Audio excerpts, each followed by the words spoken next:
أعوذ بالله من الشيطان الرجيم. بسم الله الرحمن الرحيم. الحمد لله الذي أنزل على عبده الكتاب ولم يجعل له عوجا قيما لينذر بأسا شديدا من لدنه ويبشر المؤمنين الذين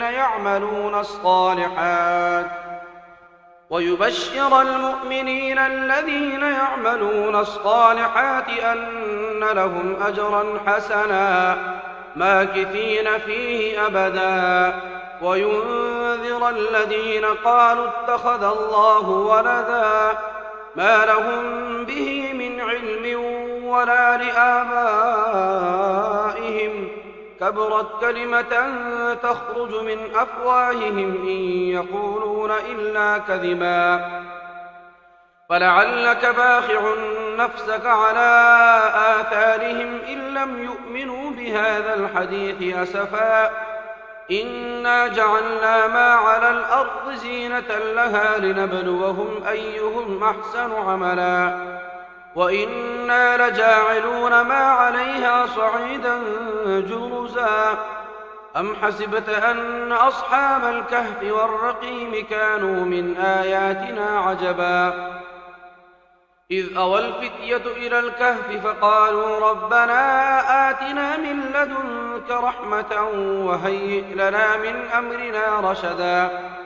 فضربنا على آذانهم في الكهف سنين عددا، ثم بعثناهم لنعلم أي الحزبين أحصى لما لبثوا أمدا.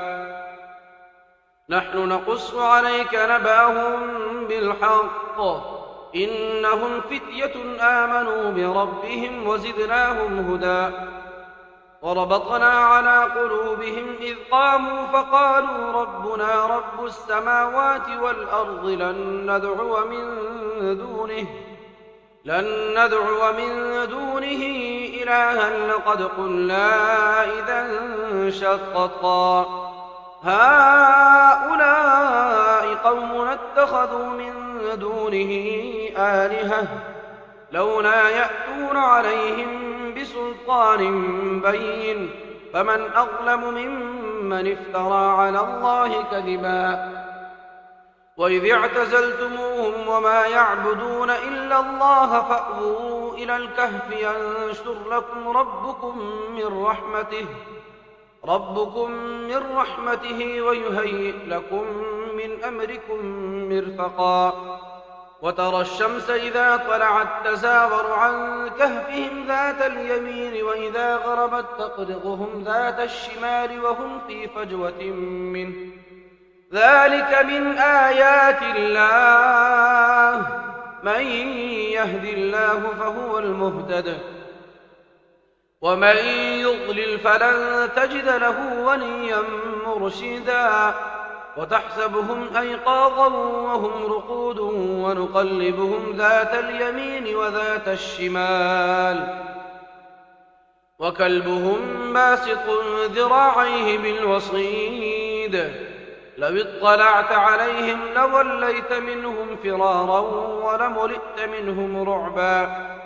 وكذلك بعثناهم ليتساءلوا بينهم، قال قائل منهم كم لبثتم؟ قالوا لبثنا يوما أو بعض يوم، قالوا ربكم أعلم بما لبثتم فابعثوا أحدكم بورقكم هذه إلى المدينة فلينظر أيها أزكى طعاما فليأتكم برزق منه وليتلطف ولا يشعرن بكم أحدا. إنهم إن يظهروا عليكم يرجموكم أو يعيدوكم في ملتهم ولن تفلحوا إذا أبدا. وكذلك أعثرنا عليهم ليعلموا أن وعد الله حق وأن الساعة لا ريب فيها إذ يتنازعون بينهم أمرهم فقالوا بنوا عليهم بنيانا ربهم أعلم بهم قال الذين غلبوا على أمرهم لنتخذن عليهم مسجدا سيقولون ثلاثة رابعهم كلبهم ويقولون خمسة سادسهم كلبهم رجما بالغيب ويقولون سبعة وثامنهم كلبهم قل ربي أعلم بعدتهم ما يعلمهم إلا قليل فلا تمار فيهم إلا مراء ظاهرا ولا تستفت فيهم منهم أحدا ولا تقولن لشيء إني فاعل ذلك غدا إلا أن يشاء الله واذكر ربك إذا نسيت وقل عسى أن يهديني ربي لأقرب من هذا رشدا ولبثوا في كهفهم 300 سنين وازدادوا 9 قل الله أعلم بما لبثوا له غيب السماوات والأرض أبصر به وأسمع ما لهم من دونه من ولي ولا يشرك في حكمه أحدا واتل ما أوحي إليك من كتاب ربك لا مبدل لكلماته ولن تجد من دونه ملتحدا واصبر نفسك مع الذين يدعون ربهم بالغداة والعشي يريدون وجهه ولا تعد عيناك عنهم تريد زينة الحياة الدنيا ولا تطع من أغفلنا قلبه عن ذكرنا واتبع هواه وكان أمره فرطا وقل الحق من ربكم فمن شاء فليؤمن ومن شاء فليكفر إنا أعتدنا للظالمين نارا أحاط بهم سرادقها وإن يستغيثوا يغاثوا بماء كالمهل يشوي الوجوه بئس الشراب وساءت مرتفقا إن الذين آمنوا وعملوا الصالحات إنا لا نضيع أجر من أحسن عملا أولئك لهم جنات عدن تجري من تحتهم الأنهار يحلون فيها من أساور من ذهب ويلبسون ثيابا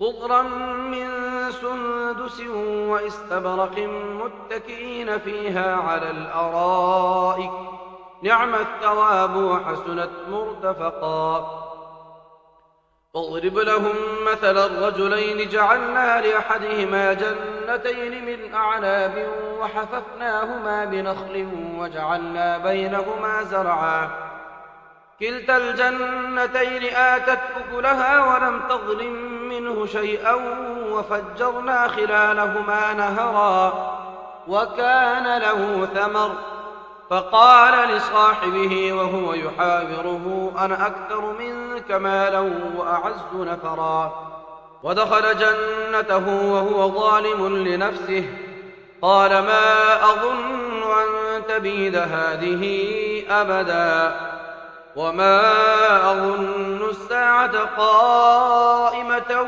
ولئن رددت إلى ربي لأجدن خيرا منها منقلبا قال له صاحبه وهو يحاوره أكفرت بالذي خلقك من تراب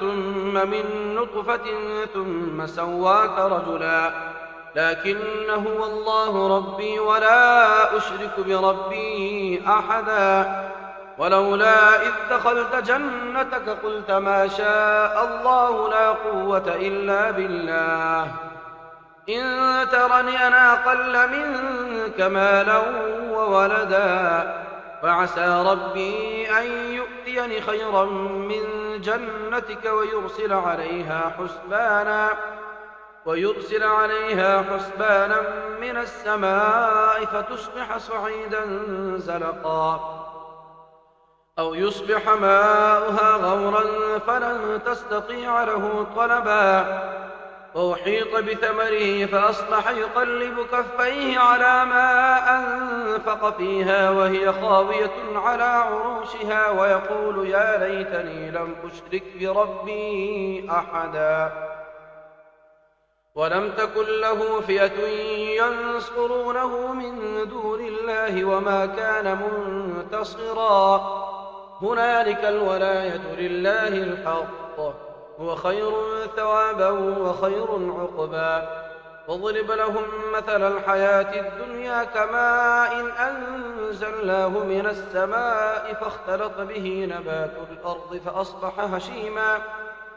فأصبح هشيما تذروه الرياح وكان الله على كل شيء مقتدرا المال والبنون زينة الحياة الدنيا والباقيات الصالحات خير عند ربك ثوابا وخير أملا ويوم نسير الجبال وترى الأرض بارزة وحشرناهم فلم نغادر منهم أحدا وعرضوا على ربك صفا لقد جئتمونا كما خلقناكم أول مرة بل زعمتم أن لن نجعل لكم موعدا فوضع الكتاب فترى المجرمين مشفقين مما فيه ويقولون يا ويلتنا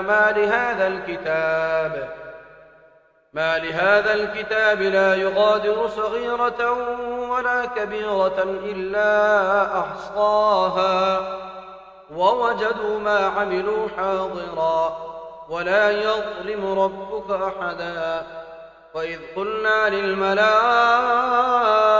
اسجدوا لآدم فسجدوا إلا إبليس كان من الجن ففسق عن أمر ربه أفتتخذونه وذريته أولياء من دوني وهم لكم عدو بئس للظالمين بدلا ما أشهدتهم خلق السماوات والأرض ولا خلق أنفسهم وما كنت متخذ المضلين عضدا ويوم يقول نادوا شركائي الذين زعمتم فدعوهم فلم يستجيبوا لهم وجعلنا بينهم موبقا فرأى المجرمون النار فظنوا أنهم مواقعوها ولم يجدوا عنها مصرفا ولقد صرفنا في هذا القرآن للناس من كل مثل وكان الإنسان أكثر شيء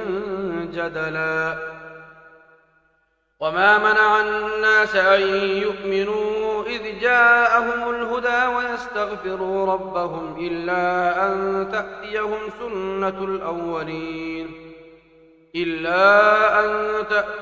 سنة الأولين أو يأتيهم العذاب قبلا وما نرسل المرسلين إلا مبشرين ومنذرين ويجادل الذين كفروا بالباطل ليدحضوا به الحق واتخذوا آياتي وما أنذروا هزوا ومن أظلم ممن ذكر بآيات ربه فأعرض عنها ونسي ما قدمت يداه إنا جعلنا على قلوبهم أكنة أن يفقهوا وفي آذانهم وقرا وإن تدعهم إلى الهدى فلن يهتدوا إذن أبدا وربك الغفور ذو الرحمة لو يؤاخذهم بما كسبوا لعجل لهم العذاب بل لهم موعد لن يجدوا من دونه موئلا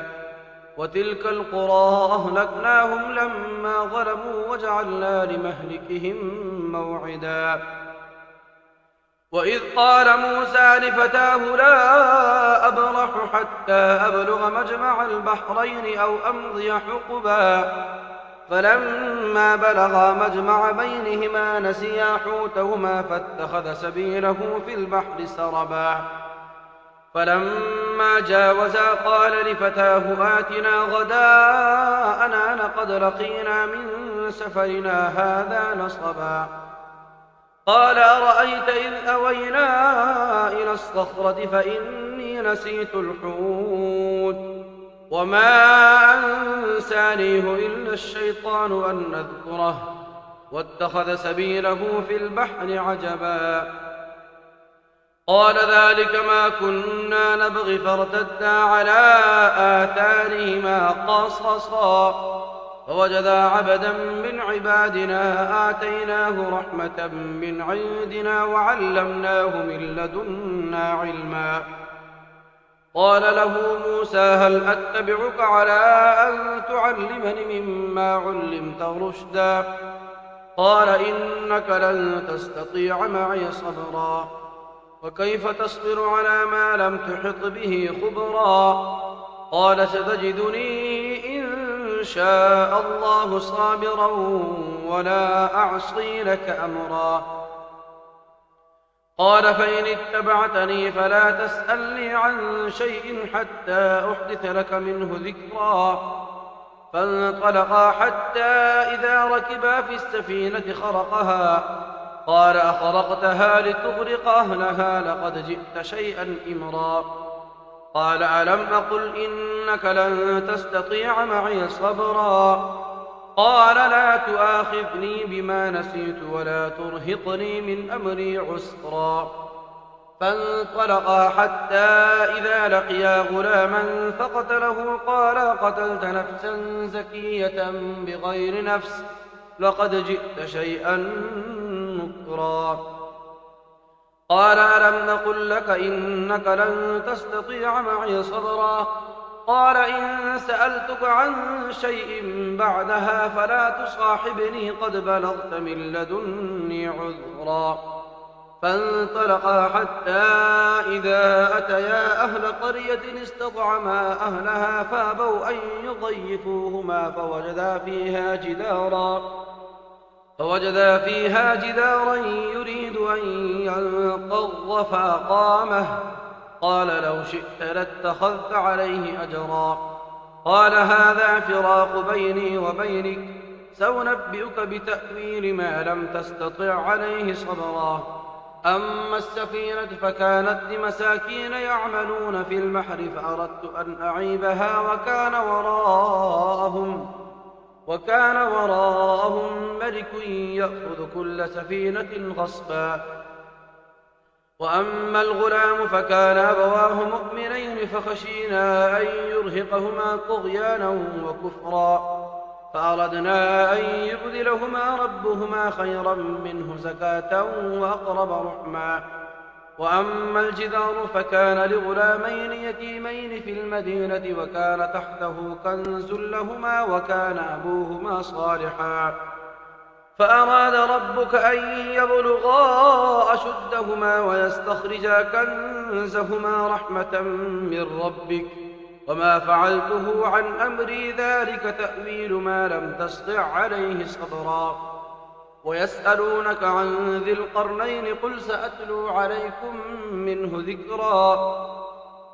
إنا مكنا له في الأرض وآتيناه من كل شيء سببا فأتبع سببا حتى إذا بلغ مغرب الشمس وجدها تغرب في عين حمية ووجد عندها قوما قلنا يا ذا القرنين إما أن تعذب وإما أن تتخذ فيهم حسنا. قال أما من ظلم فسوف نعذبه ثم يرد إلى ربه فيعذبه عذابا نكرا. وأما من آمن وعمل صالحا فله جزاء الحسنى وسنقول له من أمرنا يسرا.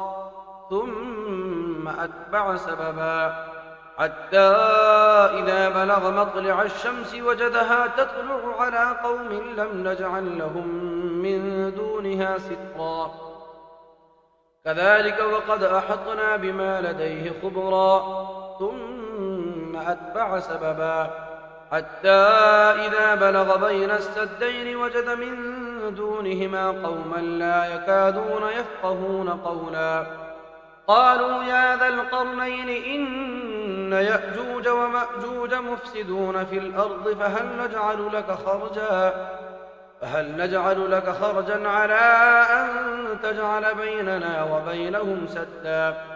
قال ما مكني فيه ربي خير فأعينوني بقوة أجعل بينكم وبينهم ردما.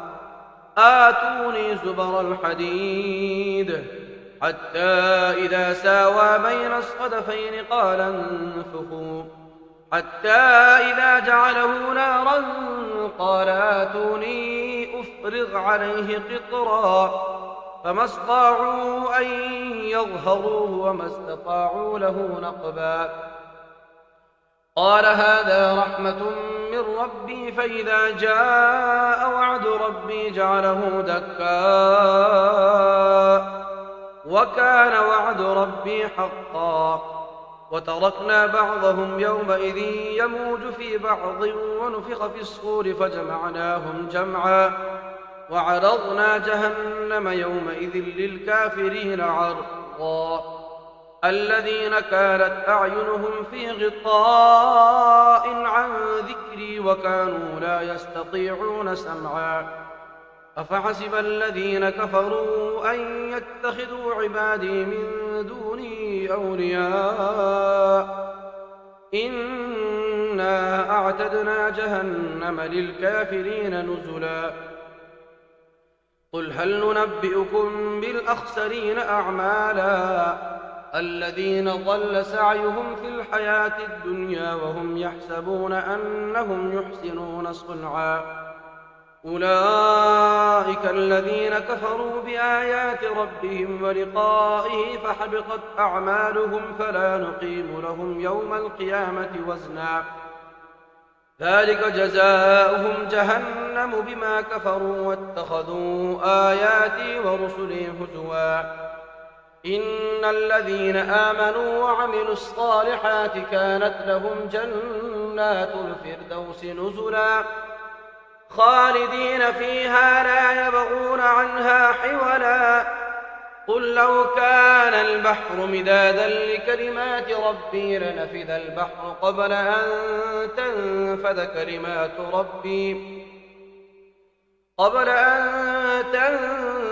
كلمات ربي ولو جئنا بمثله مددا. قل إنما أنا بشر مثلكم يوحى إلي أنما إلهكم إله واحد فمن كان يرجو لقاء ربه فليعمل عملا صالحا ولا يشرك بعبادة ربه أحدا.